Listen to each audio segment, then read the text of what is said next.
Luka continue to get his rhythm back after he came, it's only like, what, 6, 7 games. I think tonight was his 10th game.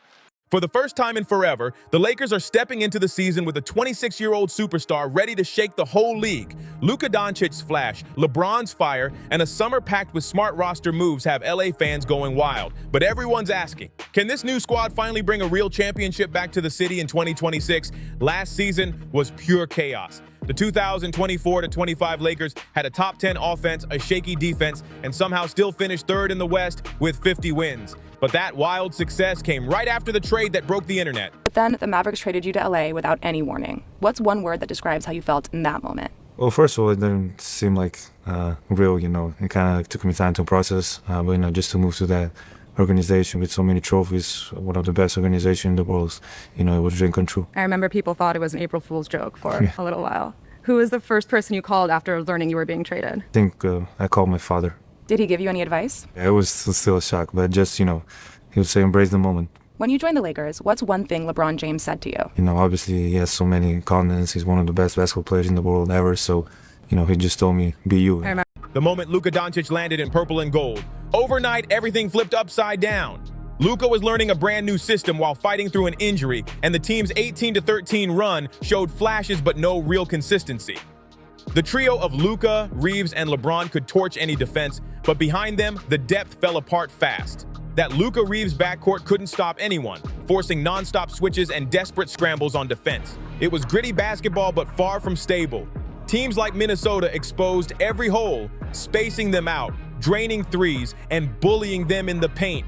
When LA went small, the Wolves feasted on the glass and tore them apart inside. With only one true big man who couldn't create offense, the Lakers had zero rim control. Minnesota didn't just win, they dominated. Gobert's rim defense shut everything down, and the Lakers' offense froze under pressure. They stopped pushing the tempo, bricked open looks, and completely collapsed in 5 brutal games. That series wasn't just a loss, it was a warning siren. If LA doesn't fix the cracks fast, no amount of star power will save them. Their first power move? Snagging Deandre Ayton, the big man they've been begging for since last season's small ball disaster. Finally, the Lakers have a true pick-and-roll beast who can crush defenses from every angle. Ayton's not just tall. He's a 7-footer with a 7'6" wingspan, crazy hops, and a silky jumper that's pure gold. For 3 straight years, he's been one of the nastiest mid-range and rim scorers in the league, rising over anyone and splashing that smooth shot like it's automatic. This dude's athletic, fast, and knows exactly how to use his reach. Ayton's a walking lob threat who can flip a defensive scheme in seconds. Leave him open, he'll hit that mid-range shot like it's practice. Collapse too soon, he'll dish the ball right to the corners for an open 3. He's not just big, and he's smart with it. Sure, he's not the most physical bruiser, but with the right playmaker, he's straight up lethal. And now he's paired with Luka Dončić. Luka, what did you feel like was the biggest difference in the game, or where did you think it turned? Honestly, I would say that third quarter, the start. I think we had these problems last year too. So I think that was the most of the problem. It was a close game. We were down 1 at halftime, but then just start of third quarter, they went on a run. You were 13 for 14 in the paint, and just wondered, was it the way that they were playing, their size? Did you notice something to keep getting in there and being that efficient? And then, how did you feel like that came about? Yeah, I mean, just attack the paint, and then I think when I attack the paint, it happens better things for my teammates. Sometimes they're gonna help, sometimes no. So I just gotta attack even more the paint and then reach from there. How would you characterize your level of comfort, not just you, but kind of as a group right now, considering the amount of guys going in and out, and obviously starting off training camp, find out you're not going to have LeBron. What's the comfort level with this group as of 1 game in? I mean, obviously we have 81 games to go, but obviously we want to win every game. My comfort level is good. I think there was a lot of positive things tonight. Obviously, a lot of things that we need to work on. Like I said, especially third quarter, we got to figure it out. The smoothest pick-and-roll magician in today's game. Luka's step-backs and off-the-dribble threes are every defender's nightmare. No one's attempted more of those shots in the last 3 seasons, and he's still draining them at 36%. Luka is one of my favorite players in the NBA today. From the simple fact of the way I play the game is exactly how I love the way he plays the game. team first, gets his guys involved. If you challenge me to score, I'm going to score. But at the same time, I'm going to keep my guys involved. I play for the team, and I'm going to play with a sense of joy.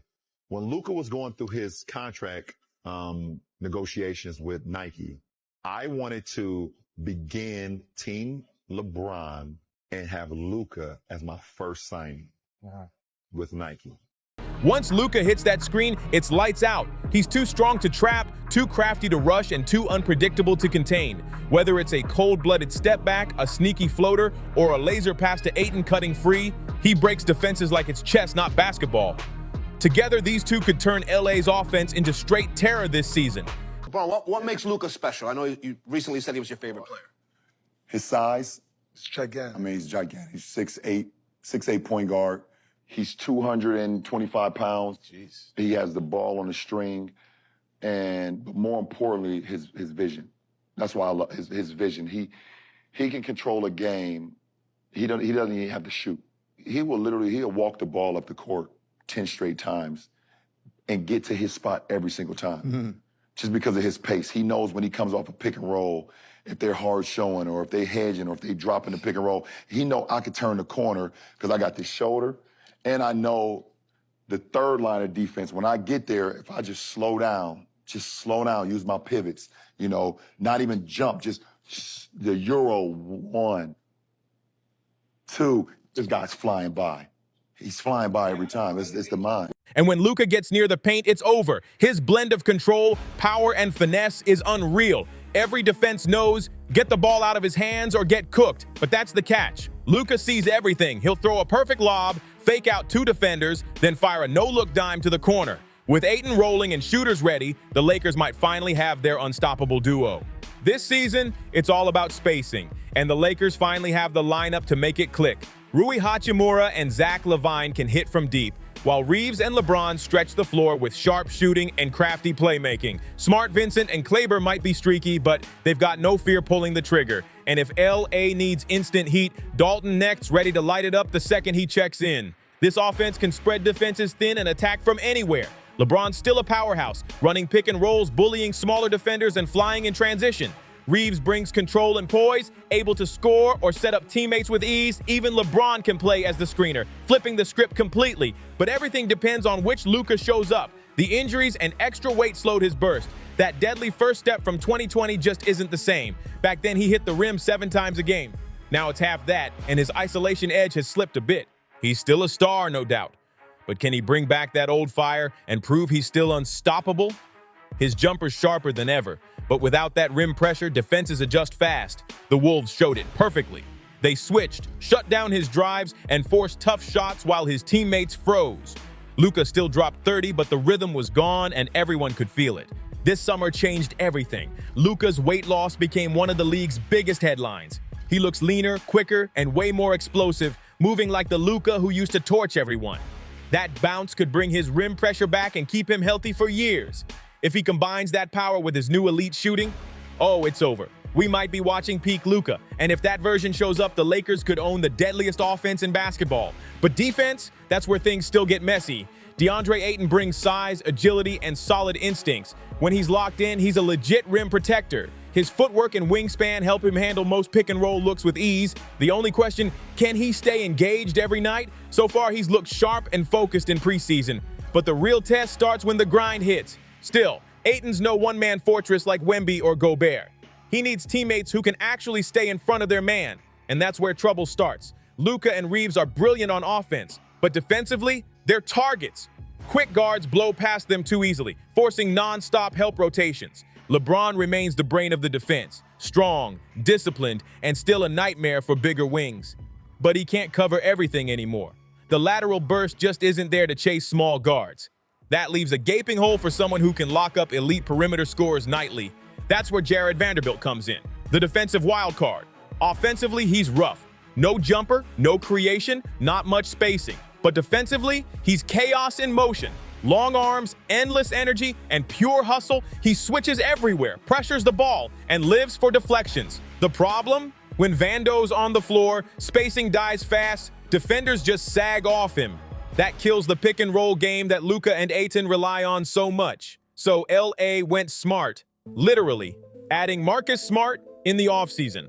Smart's the tough two-way leader they needed. He brings grit, IQ, and that old-school fire, still fighting through screens and locking up guards like it's personal. He's streaky on offense, but confident enough to keep shooting, which keeps defenses honest. Unlike Vando, he can move the ball, make extra passes, and keep the rhythm alive.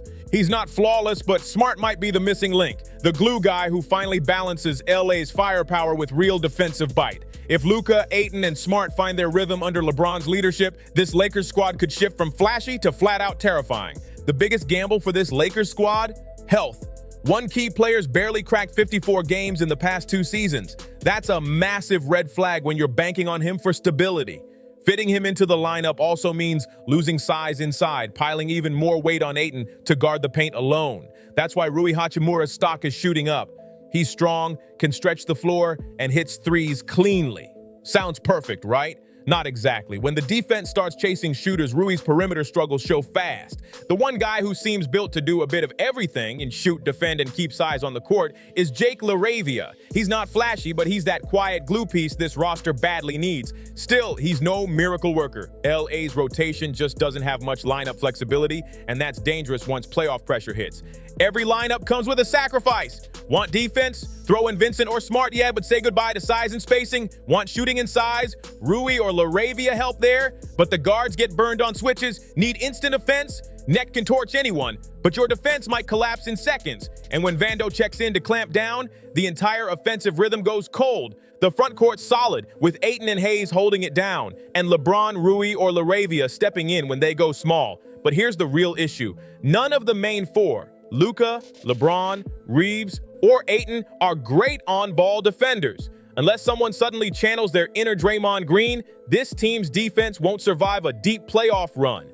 That's why we might see some bold closing lineups. Reeves could sit late in games if Smart and LaRavia are clicking. Those two balance out both ends beautifully. This roster forces the Lakers to make hard choices every single night.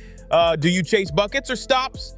Offensively, they're loaded. Elite shooting, spacing, and star power everywhere. On a hot night, they can outscore anyone, playing that wild, fast-paced style like the 2000 Suns. But when it comes to true two-way dominance like the Nuggets or Celtics, LA's still one piece away from being unstoppable. With LeBron already banged up heading into the season, 50 wins sounds fair, but nothing's locked in. A finals run might be a stretch this year, but that's okay. Luka signed through 2030, just hitting his prime at 30, and the Lakers finally have time to build the perfect squad around him. With Ayton, LaRavia, and Smart now in the mix, this team's moving in the right direction fast. Nobody knows what LA's true championship core will look like, or if LeBron and Reeves will still be part of it. But one thing's crystal clear. With Luka running the show, the Lakers are stepping into a whole new era of basketball magic, and it's gonna be electric. So what's your take on this? Can Luka and the Lakers really pull it off this season, or is it all just overblown talk? Share your thoughts in the comments. We're checking them all. Thanks for watching, and don't forget to like, share, and if you're new here, subscribe to Ball Stories for more exciting sports stories and behind-the-scenes drama. Catch you in the next one. See you soon.